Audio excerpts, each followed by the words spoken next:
Hi കൂട്ടുകാരെ, പൊന്നൂസ് കിച്ചൻ്റെ പുതിയൊരു വീഡിയോയിലേക്ക് എല്ലാവർക്കും സ്വാഗതം. അപ്പം ഞാനിന്നിവിടെ ചെയ്യാൻ പോകുന്നത് ഒരു തലക്കറിയാണ്. അപ്പം ഇതെല്ലാം കട്ട് ചെയ്ത് ക്ലീൻ ചെയ്ത് വെച്ചിട്ടുണ്ട്. ഒരു 2-3 ഒത്തിരി വലിയ തലയല്ല, ഞാനിവിടെ കടയിൽ പോയപ്പോൾ കിട്ടിയതാണ്. അവർ തന്നെ ക്ലീൻ ചെയ്ത് എല്ലാം വൃത്തിയാക്കി തന്നിട്ടുണ്ട്. നല്ല അടിപൊളിയായിട്ട് ക്ലീൻ ചെയ്ത് വെച്ചിട്ടുണ്ട്. അപ്പോൾ അത് കട്ട് ചെയ്ത് വെച്ചിട്ടുണ്ട്. പിന്നെ അതിന് വേണ്ടുന്ന സാധനങ്ങൾ ഒരു തക്കാളിക്കയുടെ പകുതി കട്ട് ചെയ്ത് വെച്ചിട്ടുണ്ട്. ഒരു കുടം വെളുത്തുള്ളി ചതച്ച് വെച്ചിട്ടുണ്ട്. ഒരു ചെറിയ കഷ്ണം ഇഞ്ചി ചതച്ചിട്ടുണ്ട്. ഇഞ്ചി ഞാൻ കുറച്ച് എടുത്തിട്ടുള്ളൂ. പിന്നെ ചെറിയ ഉള്ളി ചതച്ചെടുക്കുന്നതാണ് നല്ലത്. എൻ്റെ കയ്യിൽ ഇല്ലാത്തത് കൊണ്ട് സവാളയുടെ ഒരു ചെറിയ കഷ്ണം നീളത്തിൽ അരിഞ്ഞ് വെച്ചിട്ടുണ്ട്. ഒരു 4 പച്ചമുളക്, ഈ സൈസിന്റെ 4 പച്ചമുളക് നെടുകെ പൊളർന്ന് വെച്ചിട്ടുണ്ട്. പിന്നെ ഒരു 2-3 കഷ്ണം പുളിക്ക് ആവശ്യമായ കുടംപുളി ഞാൻ രാവിലെ വെള്ളത്തിയിട്ട് വെച്ചതാണ്. നന്നായിട്ട് കുതിർന്നിരിക്കുകയാണ്. അപ്പോൾ അതിരിപ്പോട്ട് പുളിക്ക് ആവശ്യത്തിന് ചേർക്കണം. ഉപ്പ് വേണം ആവശ്യത്തിന് ചേർക്കാൻ. പിന്നെ അത് 2 സ്പൂൺ കാശ്മീരി ചില്ലിയും 1/2 സ്പൂൺ സാദാ മുളക് പൊടിയും പിന്നെ കുറച്ച് കുരുമുളക്, കുറച്ച് മഞ്ഞൾപ്പൊടി, ഇതെല്ലാം കൂടി ഇതിൽ വെച്ചിരിക്കണം. ഇതൊന്ന് അരച്ചെടുക്കണം. പിന്നെ എണ്ണയുണ്ട്, വെളിച്ചെണ്ണയിലാണ് ചെയ്യുന്നത്. എണ്ണയുണ്ട്, കടുകുണ്ട്, ഉലുവയുണ്ട്. അപ്പം നമുക്കിതൊന്ന് അരച്ചുകൊണ്ട് വരാം. ഈ മുളക് പൊടി നല്ലതുപോലെ അരച്ചെടുക്കണം. 2 സ്പൂൺ കാശ്മീരി, 1/2 സ്പൂൺ സാദാ മുളകും. മാമായിച്ചി ഇവിടുത്തെ കൊച്ചെൻ്റെ അടുത്ത് വന്ന് മാമയാവും അമ്മയെ തിരക്കിയാണ്. അപ്പം ഞാൻ ഈ പുളിവെള്ളം ഒഴിച്ചാണ് ഈ മുളക് പൊടി മല്ലിപ്പൊടി ചേർത്തിട്ടില്ല, മഞ്ഞൾ കുറച്ചേ ചേർത്തിട്ടുള്ളൂ. പിന്നെ കുരുമുളകും കൂടെ അരച്ചെടുക്കുകയാണ് ചെയ്യുന്നത്. അരച്ചിട്ട് ഇതിൽ ഒഴിക്കുകയാണ് ചെയ്യുന്നത്. അപ്പോഴും നല്ല കുറുകി നല്ല ഇതായിട്ട് വരും. അപ്പം നമുക്ക് ഇനി ഇത് അടുപ്പ് കത്തിച്ച് ബാക്കിയുള്ള കാര്യങ്ങളെല്ലാം ചെയ്യാം. ഓക്കെ. അപ്പൊ കൂട്ടുകാരെ, ഞാൻ ഉരുളി അടുപ്പിൽ വെച്ചിട്ടുണ്ട്. അപ്പൊ എണ്ണ വെച്ച് കൂടുതൽ വേണം, വെളിച്ചെണ്ണയാണ്. ഒരു 2-3-4 സ്പൂൺ എണ്ണ ഞാൻ ഒഴിച്ചിട്ടുണ്ട്. തോനെ എണ്ണ വേണം ഇതിന് കേട്ടോ. ഇനി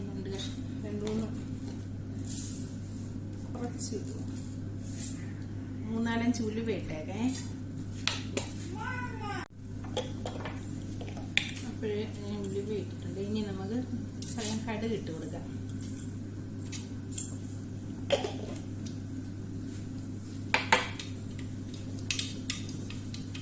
കടുക് പൊട്ടുന്നുണ്ട്. ഇനി ഇഞ്ചി ചതച്ചത് ഇട്ട് കൊടുക്കാം. വെളുത്തുള്ളി ചതച്ചത്, കറിവേപ്പില കുറച്ച് അധികം വേണം കേട്ടോ.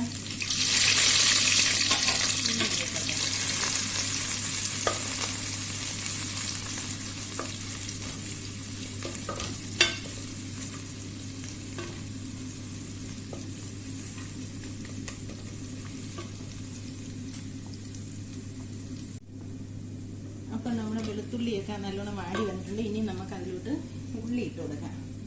വെളുത്തുള്ളി ഇഞ്ചിയൊക്കെ നല്ലോണം ചുമന്ന് വന്നിട്ടുണ്ട്. ഇനി അതിൽ ഉള്ളി ഇട്ട് കൊടുക്കാം. പച്ചമുളക്,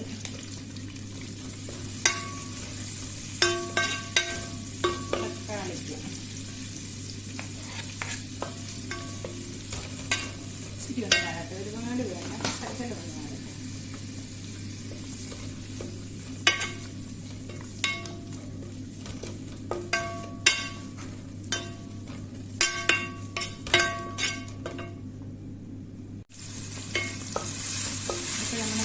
തക്കാളിക്കും പച്ചമുളകും എല്ലാം ഒക്കെ വാടിയിട്ടുണ്ട്. ഞാൻ അപ്പോഴത്തേന് അരച്ചുകൊണ്ട് വന്ന് വെച്ചിട്ടുണ്ട്. അരച്ച് ചേർക്കുമ്പോൾ പൊടിയെല്ലാം കരിഞ്ഞു പോകാതെ ഇരിക്കും. അപ്പോഴ് നമുക്ക് ഈ അരപ്പ് ഇതിലോട്ട് ചേർത്ത് വെക്കാം.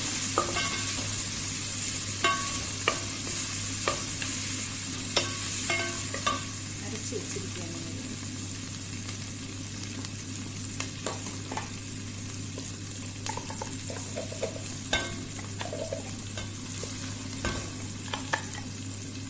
ഞാൻ പുളിവെള്ളം ഒഴിച്ച് തന്നെയാണ് അതൊന്ന് കഴുകി. ഒത്തിരി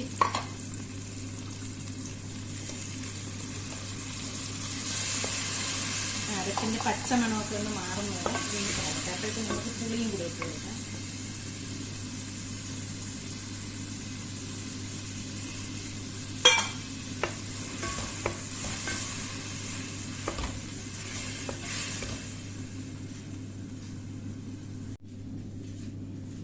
അപ്പം നമ്മളെ മീൻകറിയിൽ ഉപ്പിട്ട്, ഞാൻ ഇതുവരെ ഉപ്പിട്ടിട്ടില്ലായിരുന്നു. അപ്പോൾ ഉപ്പിടുവാണ്.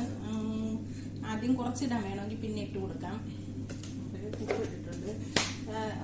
മുളക് പൊടിയൊക്കെ നല്ലോണം ഇതായി വന്ന് നല്ലോണം എണ്ണയൊക്കെ തെളിഞ്ഞ് വരുന്നുണ്ട്. അപ്പം നമുക്കിതിലിനി കുറച്ച് വെള്ളം ഒഴിച്ചു. ഒരുപാട് വെള്ളം വേണ്ട, കുറച്ച് വെള്ളം മതി. ഞാൻ തിളപ്പിച്ച വെള്ളമാണ് ഒഴിക്കുന്നത്.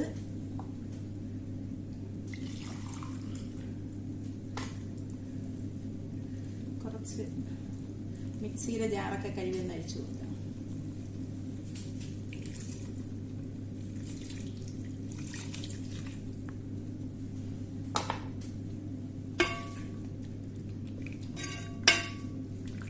ഉപ്പൊക്കെ ഉണ്ടോന്ന് നോക്കിക്കോണം. ശകലവും കൂടെ വെള്ളം ഒഴിച്ചു കൊടുക്കാം.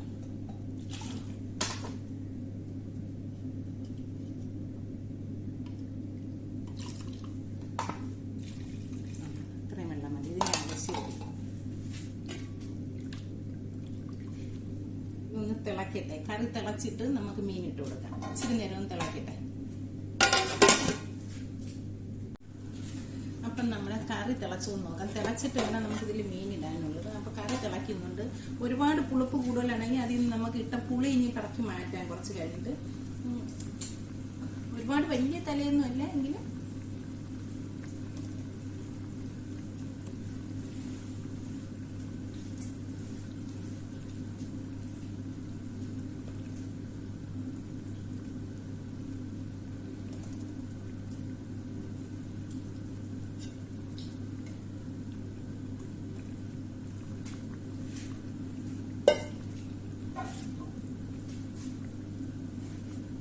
പക്ഷെ എന്റെ വീട്ടിൽ തേങ്ങയൊക്കെ അരച്ചാണ് തലക്കറിയൊക്കെ വെക്കുന്നത്. പാരയുടെയും ചൂരയുടെയൊക്കെ വീട്ടിലിങ്ങനെ വെച്ചിട്ടില്ല. പക്ഷെ ഇതെന്റെ ഒരു ഫ്രണ്ട് പറഞ്ഞു തന്നതാണ്. ആലപ്പുഴയുള്ള ഒരു ഫ്രണ്ട് എന്റെ കൂടെ ജോലി ചെയ്തുകൊണ്ടിരുന്നപ്പോൾ എനിക്ക് പറഞ്ഞു തന്ന റെസിപ്പിയാണ്. നല്ല ടേസ്റ്റ് ഉള്ളതാണ്. അരച്ചൊക്കെ വെക്കുന്നത്, നല്ല മുളക് പൊടിയൊക്കെ അരച്ചൊക്കെ വെക്കുന്നത് നല്ല ടേസ്റ്റ് ഉള്ള നല്ല കുറിയൊക്കെ ഇരിക്കും. അപ്പൊ ഇതിങ്ങനെ ഇരിക്കട്ടെ. ഇതിങ്ങനെ ഇരുന്ന് ഇനി ഇതിൽ തവിയൊന്നും തൊടാതെ നമ്മൾ ഇടയ്ക്കിടയ്ക്ക് ഒന്ന് ചുറ്റിച്ചു കൊടുത്താൽ മതി. അപ്പൊ ഇത് ഇവിടെ ഇരുന്ന് വേവട്ടെ. ഞാൻ ഉപ്പും പുളിയൊക്കെ ഇപ്പൊ കറക്റ്റിനുണ്ട്. പിന്നെ നോക്കിയിട്ട് വേണമെങ്കിൽ എന്താണെന്ന് വെച്ചാൽ ചെയ്യാം. അപ്പൊ ഇവിടെ ഇരിക്കട്ടെ, ഇവിടെ ഇരുന്ന് വേവട്ടെ. ഓക്കെ.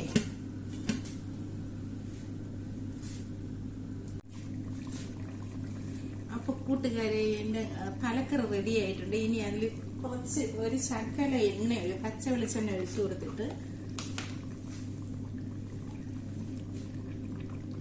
ഒരു സ്പൂൺ പച്ച വെളിച്ചെണ്ണ ഒഴിച്ചു കൊടുക്കാം.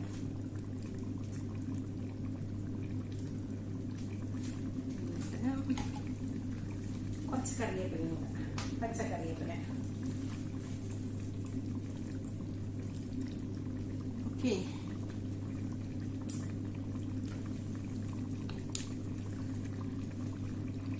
ഒരു 2 മിനിറ്റ് കിടന്നിട്ട് നമുക്കിത് ഇറക്കി വെക്കാം. അപ്പൊ കൂട്ടുകാരെ, എന്റെ തലക്കറി റെഡി ആയിട്ടുണ്ട്. നല്ല അടിപൊളി മണവും ടേസ്റ്റും എല്ലാം ഉള്ള നല്ല സൂപ്പർ ടേസ്റ്റ് ഉള്ള ഒരു തലക്കറിയാണ്. അടിപൊളിയാണിത്. അപ്പൊ ഞാൻ നേരത്തെ കപ്പ വേവിച്ച് വെച്ചിട്ടുണ്ട്. അപ്പൊ ഒരു ഇച്ചിരി കപ്പയും എടുത്ത്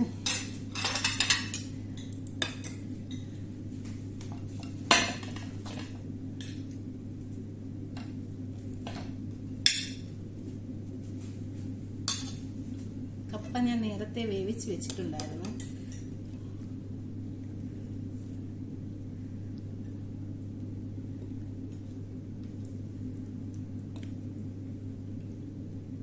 വായിൽ വെള്ളം വരുന്ന അത്രയും നല്ല മണവും ടേസ്റ്റും കൂടും. നല്ല അടിപൊളി, കാണാൻ തന്നെ എന്താ ഒരു ലുക്ക്. അപ്പൊ കഴിച്ചു നോക്കിയാലുള്ള കാര്യം പറയണ്ടല്ലോ. നല്ല അടിപൊളിയായിട്ട് വന്നിട്ടുണ്ട് കേട്ടോ. സൂപ്പർ, വേറെ ലെവല്, സൂപ്പർ.